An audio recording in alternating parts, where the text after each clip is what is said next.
여러분 안녕하십니까? 뉴스9 윤종우입니다. 참으로 안타까운 소식입니다. 부천의 한 숙박시설에서 불이 나 3시간 만에 꺼졌습니다만 19명이 숨지고 다치는 대형 참사가 됐습니다. 순식간에 퍼진 연기가 탈출을 힘들게 했고 에어매트도 무용지물이었습니다. 사고가 날 때마다 우리의 후진적인 예방의식과 대처에 대해 문제 제기를 하지만 언제 그랬냐는 듯 잊어버리는 일, 되풀이돼서는 안 되겠습니다.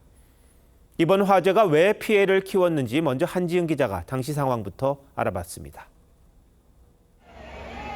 창 안쪽 방 안에서 화염이 일렁이고 연기와 함께 시뻘건 불길이 창밖으로 치솟습니다.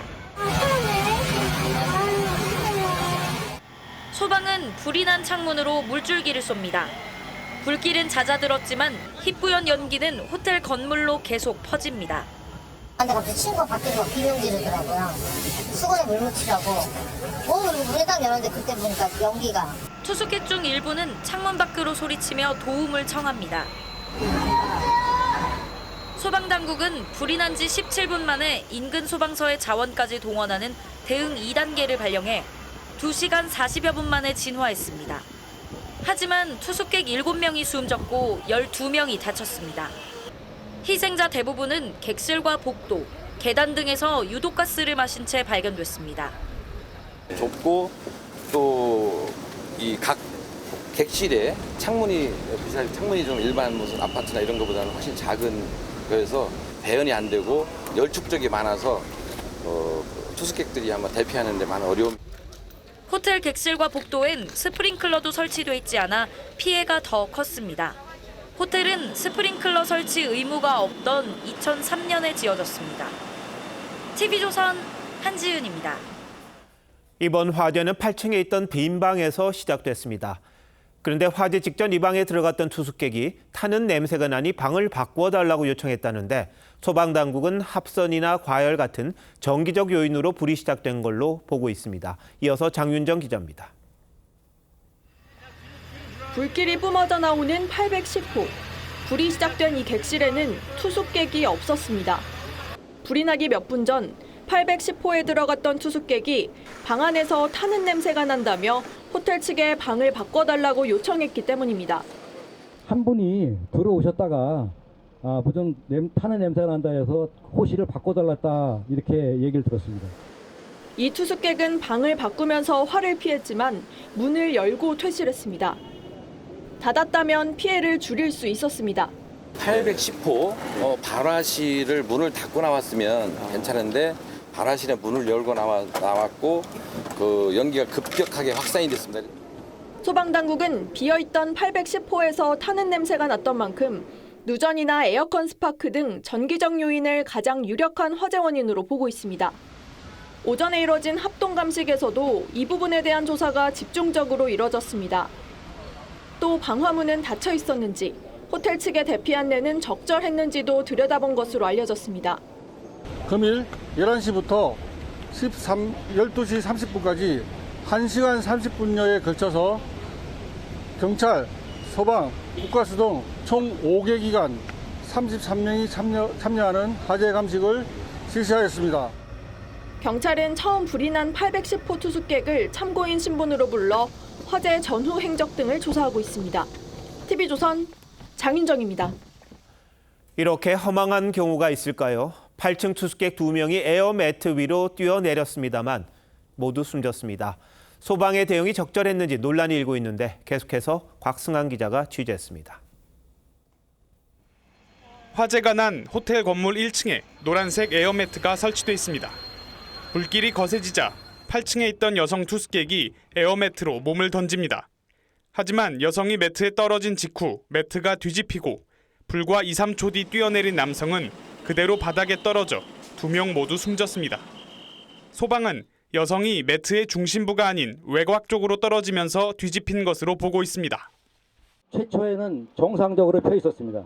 그 요구조자분께서 그 밑으로 이제 뛰어내리면서 그게 좀 뒤집힌 걸로 이렇게 파악은 현재 되고 있는데.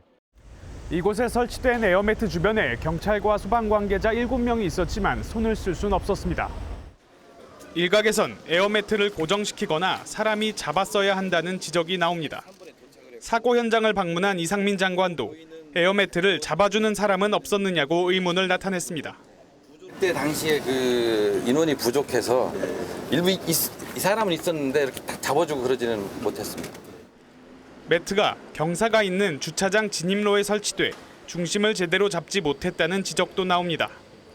경사진 부분에 설치를 했을 때는 어느 한쪽에는 부풀려지면서 엎어진다거나 사람이 튀어나갈 것을 예측 상황은 가능한 거죠.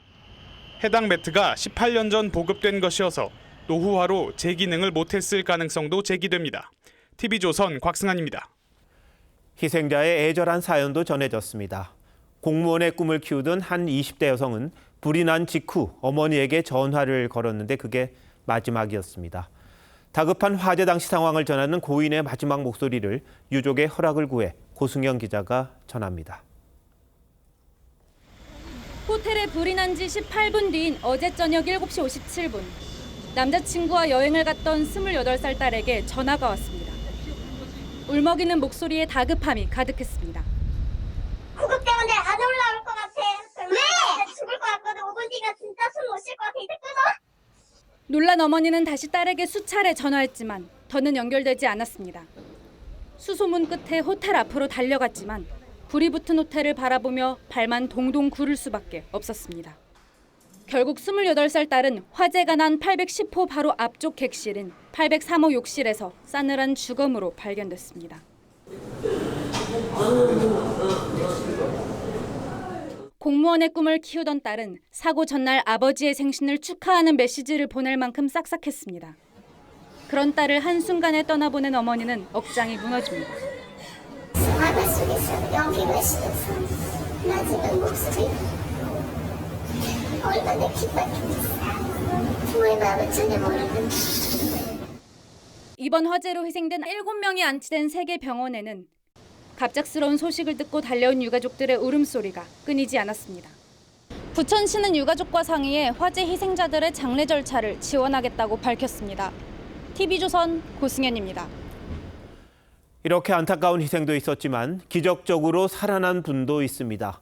불이 난 8층에 묵고 있던 한 여성은 화장실에서 샤워기를 틀고 버틴 끝에 살아남았습니다. 하지만 화장실에 유독가스가 들어올 경우는 더 위험할 수도 있어서 상황에 따라 적절한 판단을 해야 한다는 게 전문가들의 조언입니다. 김동영 기자입니다. 화재가 시작된 810호와 멀지 않은 806호에 묵고 있던 20대 여성. 근처에서 일을 마치고 일찍 잠자리에 들었다가 타는 냄새에 눈을 떴지만 이미 방을 나갈 수 없는 상황이었습니다.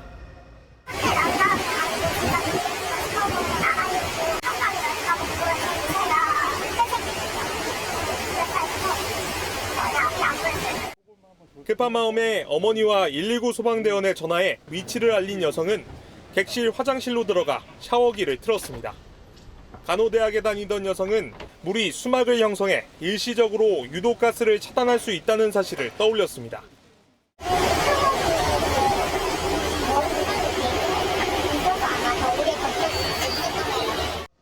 그렇게 화장실에서 버티다가 기절했지만 불이 난 지 1시간 만에 수색하던 소방대원에 구조됐습니다. 이 여성을 포함해 화재 당시 호텔에 머물던 27명 가운데 8명은 부상 없이 대피하거나 구조됐습니다. TV조선 김동영입니다. 이렇게 초저녁 도심 숙박시설에서 난 불로 19명의 사상자가 나온 게 선뜻 이해가 되지 않습니다. 호텔과 소방당국이 대처를 적절히 했는지 취재기자에게 더 물어보도록 하겠습니다. 자, 노들 기자, 이 살려고 뛰어내리는 게 바로 에어매트 아닙니까? 근데 여기서 2명이 사망을 했습니다. 이런 일이 종종 있다고 합니까? 네, 사실 소방당국과 전문가 모두 이런 일이 흔하지는 않다고 입을 모읍니다. 에어매트는 불이 난 높이에 맞게 쓸 수 있는 규격이 정해져 있는데 그 규격에 맞게 사용했다면 뒤집어지는 일은 거의 없다고 하고요. 소방당국이 어제 화재 현장에 쓴 매트도 가로 7.5m에 세로 4.5m, 높이 3m로 10층까지 불이 났을 때 쓰게 돼 있는 규격입니다. 자, 그렇다면 규격은 맞는 걸 썼다는 거잖아요. 그런데 이 에어매트를 잡아준다든지 그래야 되는 것 아닙니까? 네, 여러 소방대원들이 에어매트를 잡고 있었다면 뒤집어지는 걸 막았을 가능성도 있긴 합니다. 네. 다만 소방당국은 5층 이상 높이용 에어매트를 사람이 잡고 고정해야 한다는 규정은 없다고 밝혔습니다. 한국소방산업기술원이 5층 높이가 넘는 에어매트는 안전성 담보가 어려워 인증을 주지 않아 표준화된 규정이 없는 겁니다. 이에 대해 일부 전문가들은 고층의 경우 에어매트를 사람이 잡고 있으면 피구조자가 떨어졌을 때의 충격으로 잡아주는 사람들에게까지 충격이 가해질 수 있어 위험하다고 분석했습니다. 네, 그럼 에어매트가 너무 오래돼서 제 기능을 발휘하지 못했다 이런 지적도 나올 것 같은데. 네, 그럴 가능성도 배제할 수 없는데요. 어제 사용된 매트는 18년 전에 보급돼 소방장비 분류규정상 사용 가능 기간인 7년을 한참 넘은 겁니다. 다만 소방법에는 사용기간이 지나더라도 심의를 거쳐 다시 기한을 늘릴 수 있는데요. 소방 측은 성능에 이상이 없어 사용기간을 연장했다고 밝히고 있습니다. 자, 그런데 사다리차라는 게 있잖아요. 일부 유족들은 왜 그 차가 빨리 안 왔느냐 이렇게 원통해하고 있는데 왜 설치가 안 된 겁니까? 네, 당초 소방은 53m와 73m짜리 고가 사다리차 2대를 화재 현장에 배정했는데요. 하지만 사다리차를 펼치려면 적어도 6에서 7m 폭의 공간이 필요한데 당시 도로가 좁고 주차된 차량도 많아서 우선 에어매트를 설치했다고 설명했습니다. 여건도 안 되셨고 사다리차를 전개할 수가 없었어요. 사다리차를 전개하려면 또 수분이 걸려요. 네, 이 주차라는 게 참 화재 진압에 문제가 되는 경우가 여러 군데 있었군요. 근데 보통 숙박시설에 이 완강기라는 게 있잖아요. 천천히 내려오게 하는 그런 대피시설인데 그건 어떻습니까? 네, 불이 났던 호텔에도 모든 객실에 완강기는 설치돼 있던 것으로 파악됐습니다. 하지만 사고 당시 대부분의 이용객이 연기 때문에 경황이 없는 데다 사용법을 모르는 경우도 있었을 것으로 추측되는데요. 전문가들은 고층에서 대피할 때는 에어매트보다 완강기가 더 안전하다고 입을 모읍니다. 완강기가 보다 안전한 설비라고 볼 수 있습니다. 에어매트는 부상을 감수하고 사실은 그것은 띄어내리는 게 맞아요. 자, 근데 대형 화재가 계속입니다. 앞서 6월에도 아리셀 공장이었죠, 화성에 23명이나 숨졌잖아요. 이 대형 사고가 끊이지 않는 이유가 있는 겁니까? 네, 소방시설 설치만 제대로 했어도 참사로 피해가 커지는 건 막을 수 있었을 겁니다. 안타깝게도 두 곳 모두 스프링클러가 없었습니다. 비록 소방시설법에서 2017년부터 지어진 신축 건물부터 스프링클러 설치를 의무화하고 있다지만 이 조항을 소급 적용시키는 방안도 고려해봐야 할 것 같습니다. 네, 대비도 잘해야 되겠고 대책도 다시 세워야 되겠다 이런 생각이 듭니다. 노 기자, 잘 들었습니다.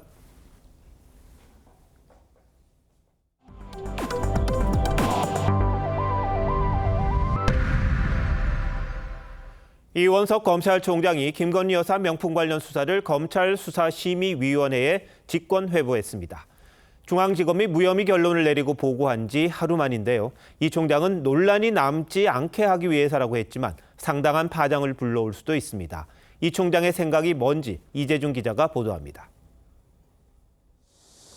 대검찰청은 오늘 오후 6시쯤 출입기자단에 김건희 여사 명품 수수 사건을 검찰 수사심의위원회에 넘기기로 했다고 공지했습니다. 어제 오후 4시 이창수 서울중앙지검장으로부터 무혐의 수사 결론을 보고받은 지 하루 만에 이원석 총장이 직권 회부한 겁니다. 수심위는 검찰 수사에 대한 신뢰 보장 차원에서 설치된 기구로 수사 과정은 물론 처분이 적법했는지 외부 위원의 눈으로 심의하게 됩니다. 이 총장은 수사 결과가 충실하다고 평가하면서도 공정성을 제고하고 더 이상의 논란이 남지 않도록 매듭 짓는 것이 바람직하다고 결정했다고 설명했습니다. 이 총장은 수사팀이 무혐의로 결론 내린 청탁금지법 외에 야권에서 제기해온 알선수재, 변호사법 위반 여부도 검토해달라고 요청했습니다. 배우자에 대한 처벌 조항이 없는 청탁금지법과 달리 알선수재와 변호사법 위반은 처벌 조항이 있습니다. 서울중앙지검은 검찰총장의 수심위 소집에 대해 향후 절차에 충실히 임할 예정이라고 밝혔습니다. TV조선 이재중입니다. 이원석 검찰총장이 김건희 여사 사건을 수사심의위에 회부하도록 한 걸 놓고 검찰과 법조계의 평가는 엇갈립니다.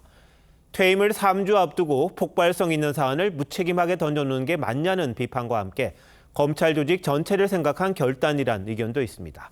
이어서 권형석 기자입니다. 수사심의위원회는 참여위원 선정에서 위원회 개최까지 통상 2주가 걸리고 결론은 권고일 뿐 강제성은 없습니다. 하지만 김건희 여사에 대해 기소 권고를 내놓으면 여당 내분과 야당의 공세로 이어질 가능성이 큽니다. 이 총장의 결정과 별도로 최재형 목사는 오늘 수사심의위원회 소집을 요구하기도 했습니다. 법조계 반응은 엇갈립니다. 검찰 관계자는 퇴임을 3주 앞둔 이 총장이 본인 체면만 살리려 한다고 했습니다. 반면 이 총장이 검찰 조직을 위해 결단을 내렸다는 의견도 있습니다. 수도권 검찰 간부는 총장은 김 여사 조사 때부터 외부에 객관적으로 보여야 한다는 생각을 갖고 있었다고 평가했습니다. 앞서 이창수 중앙지검장이 김 여사 조사 사실을 사후 보고하며 대검과 중앙지검 사이 갈등이 생기기도 했습니다. 일선 검찰청에서 어떠한 보고도 받지 못하였습니다만 일선 검찰청을 제대로 이끌지 못한 것도 모두 제 책임이라고 생각합니다. 이 때문에 이번 수심위 소집을 두고도 양측의 갈등이 재연될 가능성도 제기됩니다. 대통령실 관계자는 지켜보겠다고 했습니다. TV조선 권영석입니다.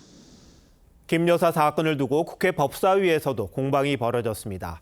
야당은 검찰의 무혐의 결론이 맞냐며 박성재 법무장관에게 재수사 명령을 내리라고 했고 박 장관은 관련 규정이 없다며 그러려면 입법을 하라고 맞섰습니다. 법사위는 전현직 대통령 부인에 대한 특별법을 법안 소위에 나란히 회부했습니다. 정민진 기자가 보도합니다.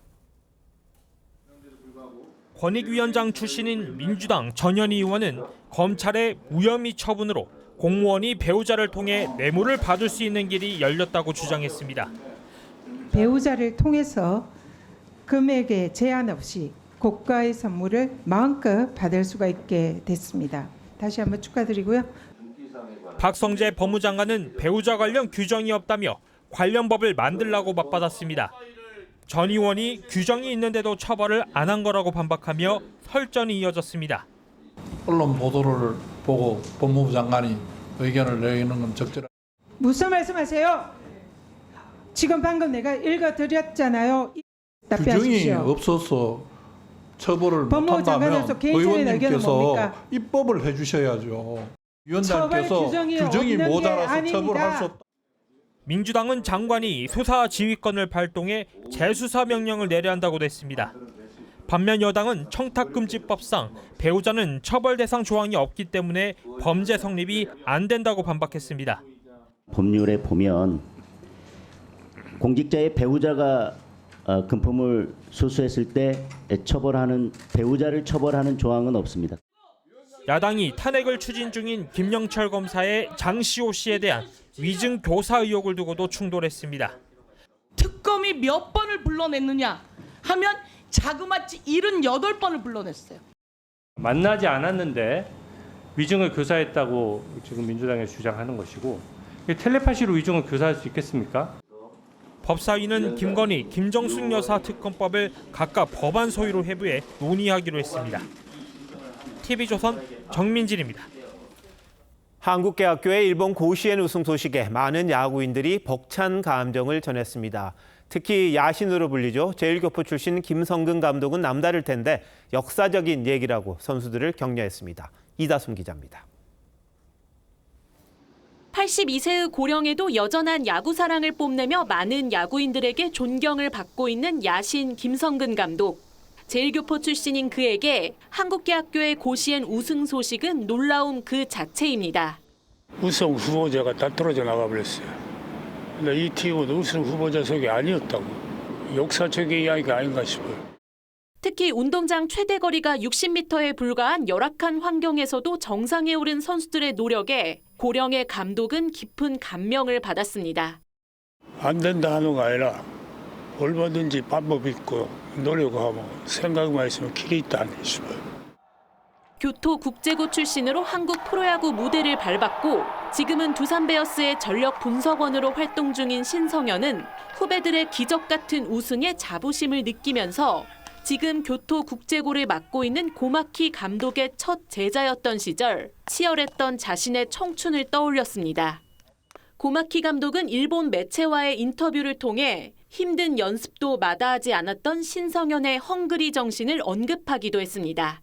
조금 일본을 느리게 좀 배웠던 기억이 좀 있고요. 그때 당시에 감독님이 좀 잡아놓고 많이 시키셨던 기억이 좀 있습니다. 역시 교토국제고 출신으로 LG에서 활약했던 황목치승은 자신의 SNS에 정말 축하하고 감사하다며 벅찬 감정을 전했습니다. TV조선 이다솜입니다. 가임 여성 1명이 평생 낳는 아이 수가 0.7명까지 떨어졌지만 20, 30대 여성 사이에서 큰 관심을 끌며 늘고 있는 현상이 있습니다. 훗날 임신에 대비해서 자신의 난자를 냉동하는 건데요. 실제 전국 병원에 보관 중인 냉동 난자가 최근 3년 사이에 2배 급증한 걸로 나타났습니다. 먼저 송민성 기자가 결혼과 출산 대신에 냉동 난자 시술을 선택한 이들의 얘기를 들어봤습니다. 아직은 결혼보다 서핑을 하고 반려견과 함께하는 게 더 좋은 31살 A씨. 20대 마지막이던 2년 전 난자 냉동을 결심했습니다. 언제 결혼하게 될지 모르겠으니까. 근데 신체적 노화는 어떻게 할 수가 없잖아요. A씨는 3번 채취를 통해 난자 총 31개를 냉동시켰습니다. 훗날 임신을 원할 때 냉동 난자를 해동해 수정시키게 됩니다. 채취에 300만 원. 보관에만 해마다 2, 30만 원이 들지만 임신 걱정을 덜었습니다. 뭔가 압박감이 좀 더 덜하고 조금 더 좀 안심되는 것 같아요. 저는 미리 하길 정말 잘 한 것 같아요. 냉동난자 시술을. 젊은 층이 많은 서울의 한 번화가에 임시 건물이 등장했습니다. 하나, 둘, 셋. 관계자가 젊은 여성들의 관심을 구합니다. 내가 저장하고 싶은 지금의 모습을 스태프를 하나씩 골라서 한 난임 전문 병원이 난자 냉동 홍보를 위해 설치한 팝업 스토어인데 10여일 만에 10,000명 넘게 다녀갔습니다. 자궁에 대한 병이 생기는 친구라든지 아니면 불임되는 친구 생각보다 많아서 이거 우리가 필요하지 않을까? 난자 냉동 건수는 이 병원에서만 4년 새 3배가 늘었고 전국 의료기관에 보관 중인 냉동 난자는 3년 사이 약 4만 개에서 10만 개로 2배 넘게 증가했습니다. TV조선 송미선입니다. 보신 것처럼 난자 냉동이 출산율을 높일 대안으로 떠오르면서 지자체들도 잇따라서 난자 냉동 지원에 나서고 있습니다. 그럼에도 최대 500만 원인 비용은 부담이어서 실제 출산율 제고로 이어지기까지는 갈 길이 멀다는 지적도 나옵니다. 신경희 기자입니다. 최근 1년 새 서울시의 지원을 받아 난자를 냉동한 여성은 746명입니다. 서울시는 지난해부터 20세에서 49세 여성 1인당 최대 200만 원까지 난자 냉동 시술비를 주고 있습니다. 학업이라든지 아니면은 취업으로 미뤘던 결혼이 늦어지기 때문에 난자 동결을 하겠다는 그런 분들도 있고요. 경기도도 최근 난자 냉동 지원 사업에 뛰어들어 600명에게 최대 200만 원을 지원할 계획입니다. 그래도 300만 원에서 500만 원에 달하는 비용은 젊은 여성들에게 여전히 부담입니다. 얼려두는 거 당연히 되게 긍정적으로 생각하는데 엄청 비싸겠네 그런 생각도 하고 뭐 돈 없으면 못하겠다. 비용에 주저하다 난자 채취에 가장 좋을 때를 놓칠 수 있다는 지적도 나옵니다. 만 35세 이전에 오셔서 난자 냉동을 하는 게 이상적이긴 합니다. 근데 이제 대부분 오시는 경우들이 이제 35세 이상, 40대 분들도 굉장히 많습니다. 난자 냉동에 건강보험을 적용해야 한다는 목소리도 나오지만 정부는 아직까지 신중한 입장입니다.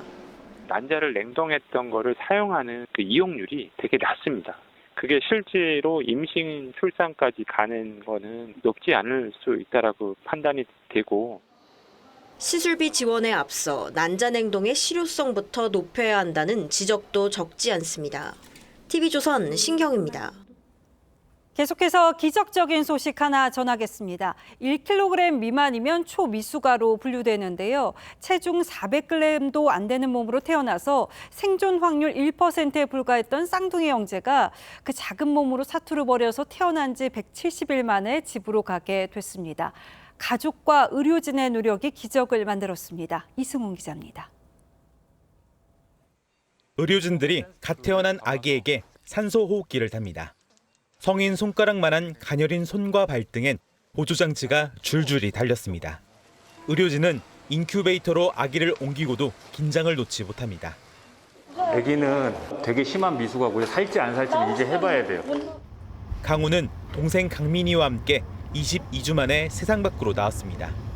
형제의 몸무게는 만사가의 10분의 1도 안 되는 400g에 불과했습니다.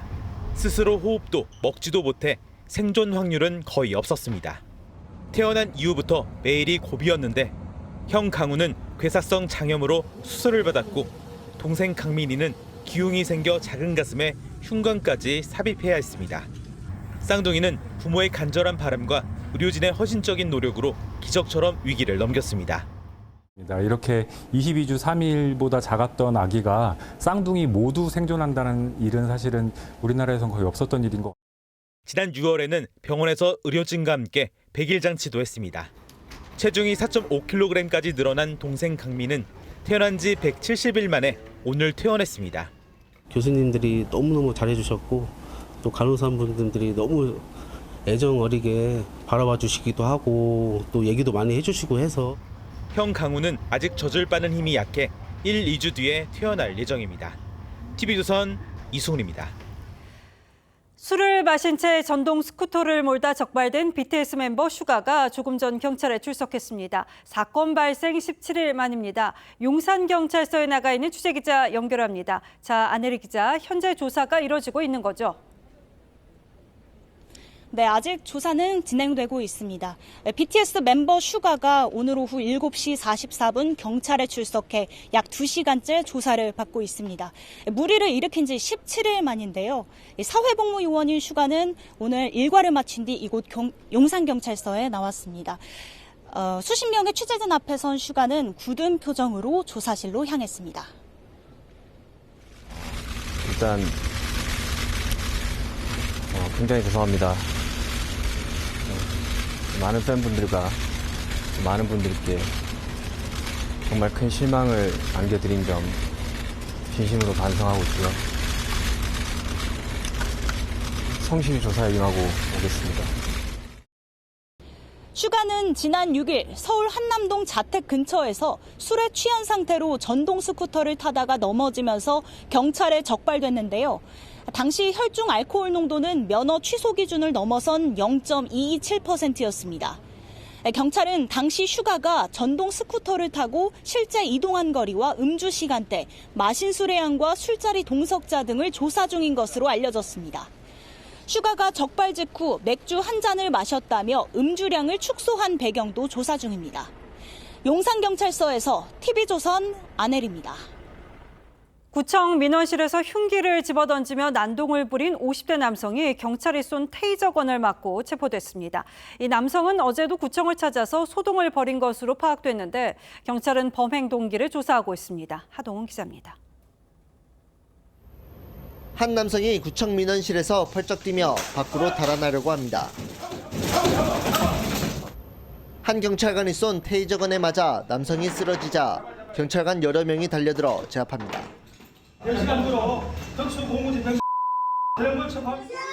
체포된 50대 남성은 구청 공무원들에게 흉기까지 던지며 난동을 피웠습니다. 소리를 처음에 지르시면서 계속 기물 파손을 하시더라고요. 여기 공무원들을 상대하러 왔으니까 다 나가라고. 50대 남성이 의자를 집어던지는 등 난동을 부리면서 이렇게 민원실 벽면이 부서졌습니다. 어제도 구청을 찾아와 횡설수설하며 소란을 피운 것으로 알려졌습니다. 어제는 풀풀 같은 걸 던져놓고 갔대요. 그리고 와서 오늘 다시 와서 산삼을 다시 내놔라. 민원실에는 시민과 공무원 등 수십 명이 있었지만 다행히 인명피해는 없었습니다. 경찰은 범행 동기를 조사하고 있습니다. TV조선 하동훈입니다. 은행권에서 또 횡령 사고가 발생했습니다. 이번에는 농협은행입니다. 해당 직원이 4년 동안 빼돌린 돈은 100억 원을 넘었는데 이 우수 사원으로 뽑힌 적도 있는 것으로 파악됐습니다. 고희동 기자의 단독 보도입니다. 서울 명동의 NH 농협은행 지점입니다. 농협은행은 이 지점의 과장급 직원 A씨가 집행한 대출에서 이상 징후를 발견하고 지난 20일 감사에 착수했습니다. 여신 관련 사고 예방을 위해서 상시 감사를 하는데 이제 이런 횡령 가능성이 있는 여신 거래를 발견을 해서 감사를 착수를 했고 1차 감사 결과 A씨는 지인이 대출을 받은 것처럼 꾸며 4년 동안 돈을 빼돌린 것으로 파악됐습니다. 지금까지 확인된 횡령 규모만 117억 원입니다. 농협은행은 A씨와 함께 근무한 지점장 등 3명을 대기 발령하고 공범이 있는지 확인하고 있습니다. 하지만 A씨는 감사 착수 다음 날인 21일 숨진 채 발견되면서 진상 파악이 쉽지 않은 상황입니다. A씨는 평소 외제차를 몰고 다녔고 업무 능력을 인정받아 우수 직원으로 선발된 적도 있는 것으로 전해졌습니다. 농협은행의 금융사고는 허위 매매 계약서를 이용한 109억 원의 부당대출 등 올해 들어 벌써 4번째입니다. 우리은행과 KB국민은행에서도 횡령과 부실대출이 잇따라 적발돼 은행의 내부 통제 문제가 다시 한번 도마 위에 오를 것으로 보입니다. TV조선 고이동입니다.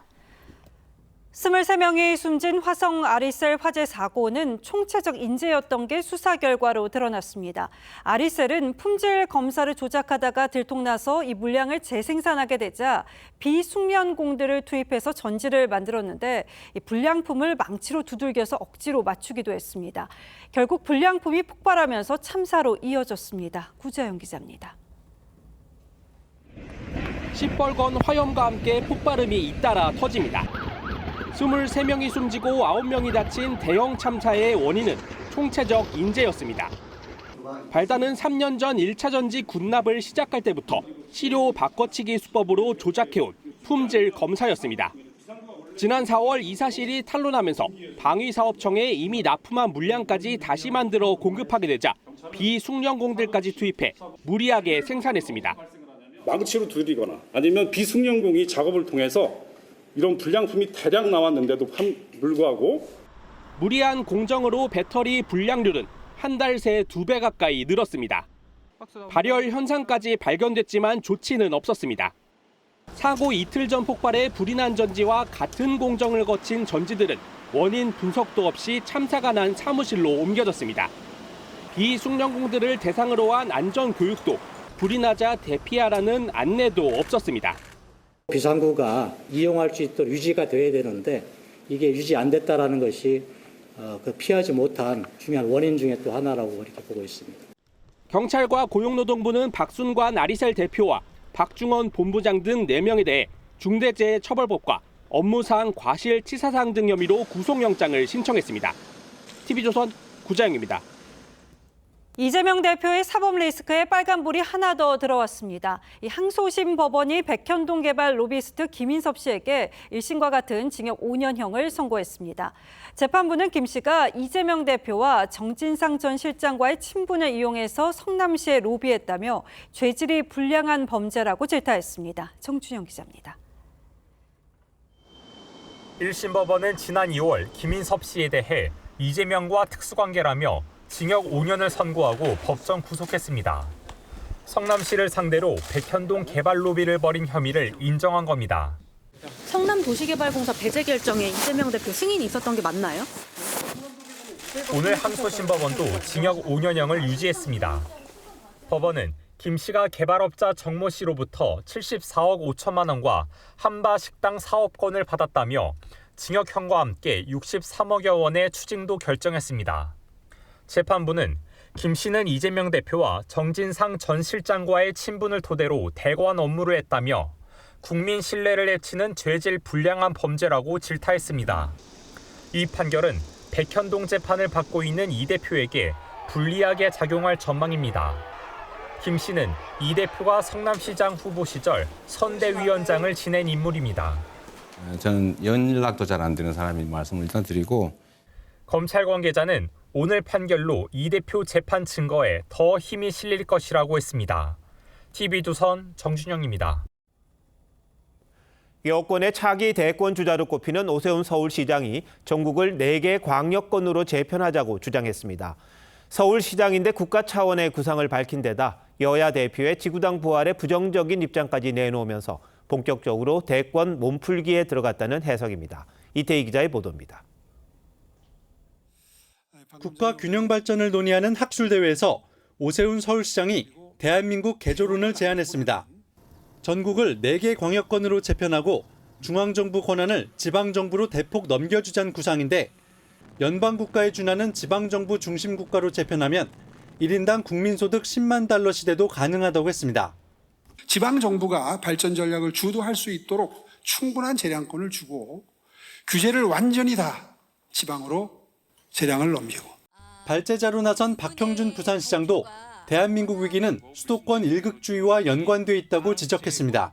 지방의회도 지금 한 30년 되다 보니까 나름대로 체계가 있고 다 견제 기능을 합니다. 다만 정치적으로 너무 쏠림 현상이 있어서 행정구역 재편은 홍준표, 이낙연 등 과거 여야 대선 주자들의 단골 공약이었습니다.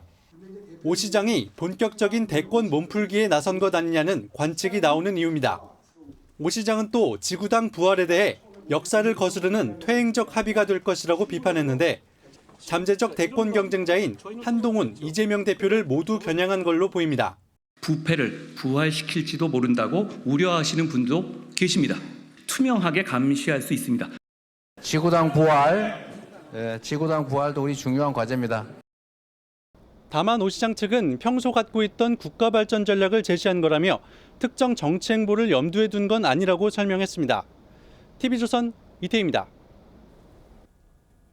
사흘 전 동부전선을 넘어 귀순한 20대 북한군 하사가 우리 군에 무서웠다는 진술을 했다고 보도해드렸었죠. 북한이 전방부대에 무리한 작업을 지시하고 지뢰 폭발 사고가 잇따랐던 게 귀순의 배경이 된 걸로 알려졌습니다. 이 군인이 넘어온 강원도 고성 지역의 위성 사진을 봤더니 최근 2달 사이 이런저런 공사가 상당히 빨리 이루어졌습니다. 차정승 기자가 살펴봤습니다. 이달 초 강원도 고성 군사분계선 일대를 촬영한 위성 사진입니다. 흙길을 따라 흰색 구조물이 길게 이어졌습니다. 대전차 방벽인데 2달 전 띄엄띄엄 보였던 게 이젠 한 줄로 이어졌습니다.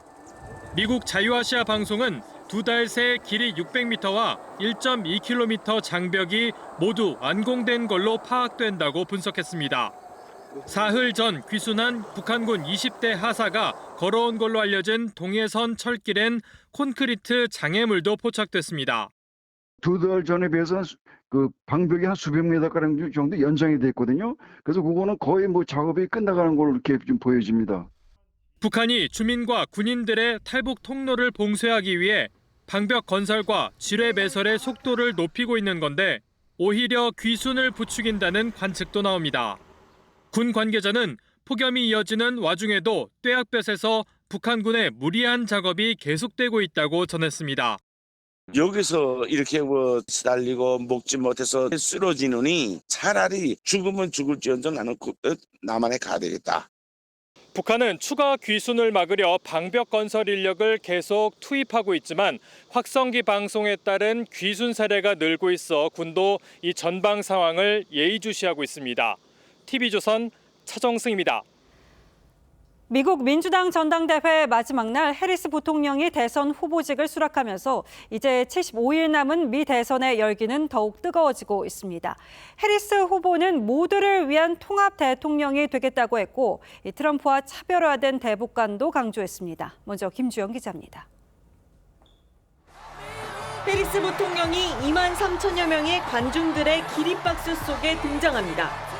On behalf of everyone whose story could only be written in the greatest nation on earth, I accept your nomination to be President of the United States. 40여 분 연설에서 해리스는 모두를 위한 대통령이 되겠다고 강조했습니다.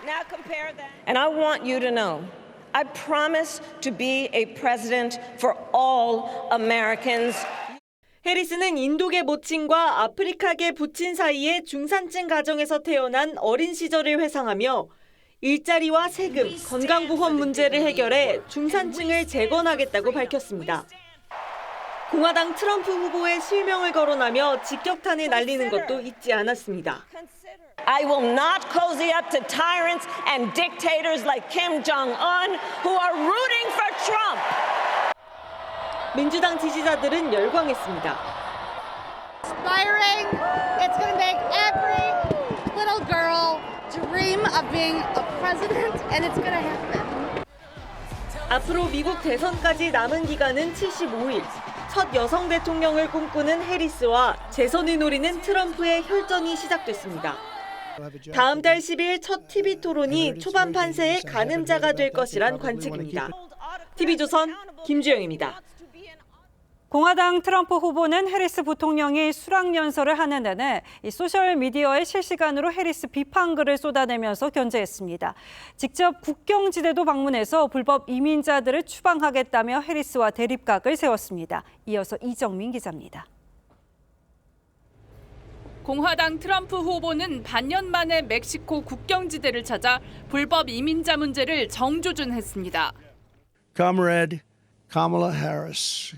I call her comrade because she is a radical left Marxist. She wants open borders. She wants our country to be open to the world's criminals.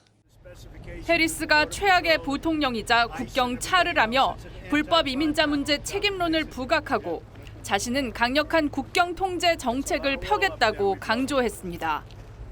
해리스가 후보 수락 연설을 하는 동안에도 맹공을 퍼부었습니다. 해리스가 전당대회장에 들어선 순간부터 소셜미디어 트루스 소셜에 중계하듯 글을 올리고 해리스가 미국의 가스라이팅을 시도한다거나 중산층을 파괴하고 무너뜨린 장본인은 그녀라며 실시간으로 비판글을 올렸습니다. 연설 전후로만 게시글 50여 개를 쏟아냈습니다. 이어진 폭스뉴스와의 인터뷰에서도 공격을 멈추지 않았습니다. Why didn't she do the things that she's complaining about? All of these things that she talked about, but she didn't do any of it. 경합주 집중 공략에 나선 트럼프는 애리조나 유세를 마친 뒤 네바다를 찾을 예정입니다. 애리조나 경찰은 SNS로 트럼프를 살해 위협한 60대 남성을 체포했습니다. TV조선 이정민입니다. A true cockroach never gives up. They can stop us, they can pop us, but they'll never ever stop us. 유언비어는 바퀴벌레처럼 퍼집니다. 흐르는 말, 바퀴의 말씀입니다. 시인이 등심을 구워 먹다 생각합니다. 함부로 입을 놀리지 말아야겠다. 저 빨간 석쇠 위에 내 등심을 올려놓으면 어떨까? 요소를 늘어놓던 혓바닥이 굳었다. 처칠이 정치인의 자질을 말했습니다. 내일, 다음 주, 다음 달에 일어날 일을 예언하는 능력.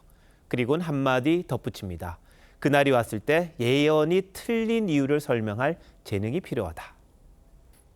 함께 쓰는 우물에 독극물을 퍼넣으면서 이건 안전하다.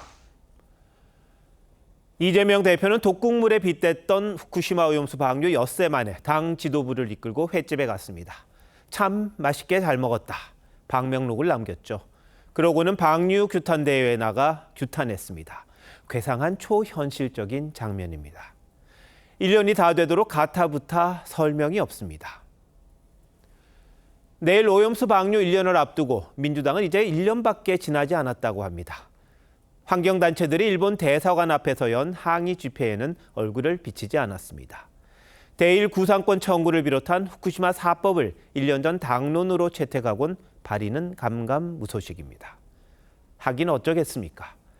지난 1년 우리 해역과 수산물에서 방사능 안전 기준을 벗어난 사례는 한 건도 없었습니다. 수산물 99.8%가 아예 측정이 안 됐습니다. 남은 건 괴담뿐입니다. 이 대표는 전문가들을 돌팔이라고 했습니다. 제2의 태평양 전쟁이라며 친일 프레임에 우겨넣기도 했습니다. 민주당은 차라리 인분을 먹겠다고도 했죠. 6살에서 10살 어린이들을 오염수 저지 간담회에 모아 활동가라고 소개한 적도 있습니다. 극성 지지자들은 국제원자력기구 수장에게 온갖 욕설을 퍼부었습니다. 그래도 국민은 휩쓸리지 않았습니다. 수산시장이 더 붐비었고 일본 수산물 소비가 늘었다고 합니다. 아니면 말고식 선동 세력에게 잘 어울리는 말입니다. These are weird people on the other side. They want to take book. 나라를 멸망시키는 지름길은 선동가에게 권력을 쥐어주는 거란 금언을 생각합니다. 8월 23일 앵커 칼럼 오늘 괴상한 사람들이었습니다.